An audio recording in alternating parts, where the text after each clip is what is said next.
Hi, this is Susie Singh, and today I'd like to talk about a topic that a lot of people have been raising with me, those who have lost their loved ones.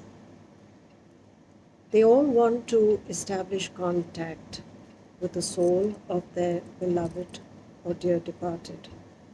And the question I'm frequently asked is, how can I get in touch with them? Why is it that they have not appeared in my dreams? How can I hear from them? Is it possible for me to spend one more day? Can I feel their presence just once again?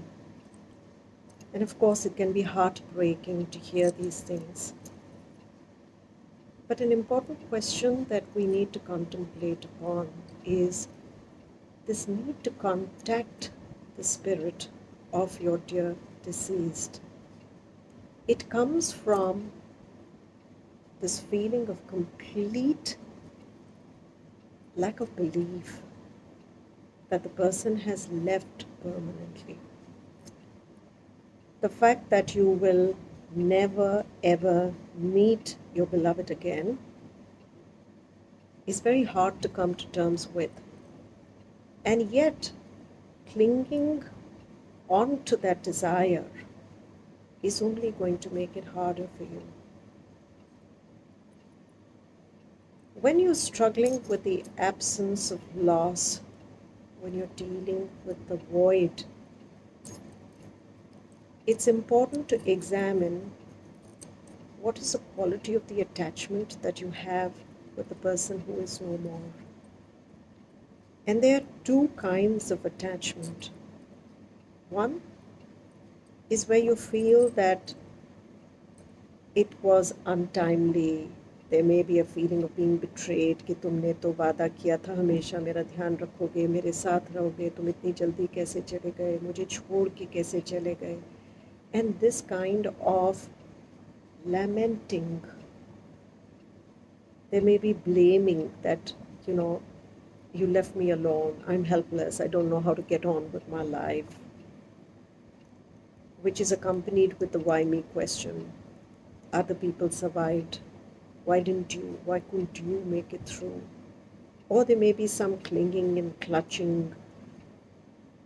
All this creates a sort of negative attachment because it pulls the soul back into the circle of human karma and entanglement in the life that the soul has just completed and exited.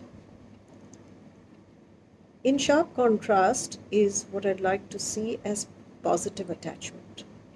Positive attachment is when you give permission to the soul and you say, I understand that you needed to go. Please continue your onward journey into the afterlife. I will do everything that I can to support that onward journey. I will pray for your safe travel thereafter. I still have people I am familiar with and I know here. You are making this journey all alone, and I understand that it may be hard, it may be difficult, but I shall pray that you may travel safely. You may continue to do things that your beloved was committed to, was engaged in. If he watered the plants in the morning, you might find great comfort to get up and take on that responsibility and to nurture your garden and your plants just the way that he used to do.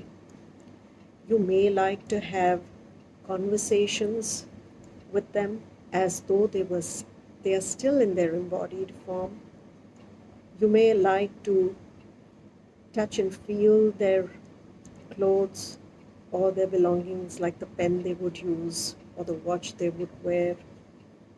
All of this is positive attachment. It helps you to move through the journey of grief without clinging and clutching and pulling the soul back.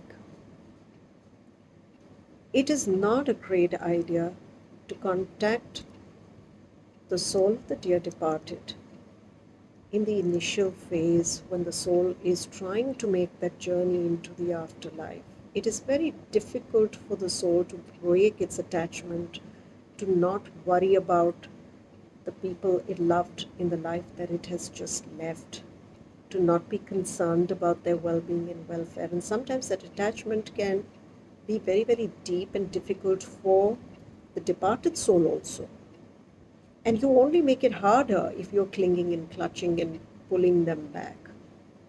So my recommendation to people who ask this question is learn to adapt and move your love from loving them in a physical form to loving them in a formless state, just as an individual learns to love God first through a photograph or image or a murti, a statue, and then slowly learns to love God in a formless state and feels God's presence all the time in a very similar fashion. You have to make this journey from loving the person you have just lost, through your grief for them, through the intense missing of their presence, into a state where you can learn to love them in their formless essence. Another important thing is that if there is some very important communication that the departed soul wants to reach you, it has the ability to do so. I've had many experiences where that message is delivered either through automatic writing, delivered through a clairvoyant who can get the message across to you, delivered through a cousin in the family who is maybe spiritually oriented or clairaudient. I've had many such experiences. So know that if there is an incompletion that the soul wants to complete, it will reach out to you. If you have a desire to connect the soul with the soul, I would suggest that you use that desire and transform it into learning to adapt with the loss, because it is not going to serve them, the dear departed. So you have to learn to let go during this phase, even though it's excruciatingly painful.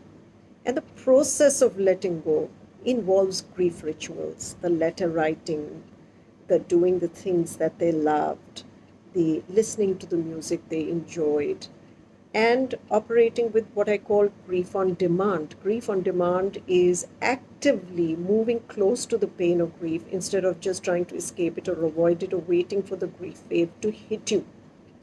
When you grieve on demand, you will watch and relive the videos you may have, the memories that you may have. You may look at albums to allow yourself to experience that loss actively, so that you can adapt to it better, more holistically, and faster. And avoid the urgency or the temptation to try and contact the soul that has just left, because it has another task. It needs to get on with its spiritual journey. When grief is very intense, we are unable to even receive messages from the dear departed, because grief is extremely heavy vibration. It does not allow you to receive messages. As you heal actively, you may start feeling their presence, because as your vibration lifts and rises, as you adapt, as you accept the reality of the loss and acknowledge it, you might actually have the deceased visit you in dreams and help you move on too. You may receive messages directly, and then that communication is the correct way to receive communication, where you let the deceased reach out to you rather than you force their attention and pull them back into the life that they are trying to exit, that they are trying to break away from, that they are trying to journey away from, because that is the spiritual essence. So I would urge you all to consider these if and when the craving arrives.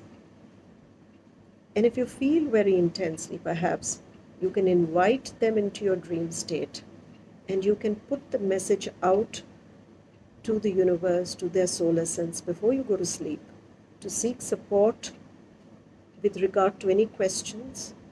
You can also transmit your messages to them by literally experiencing their presence around you and saying, I love you very dearly, or I miss you, but I'm learning to move on. And that can be very reassuring both for the departed soul and for your own self. I hope this video has been useful for you. More in my next videos.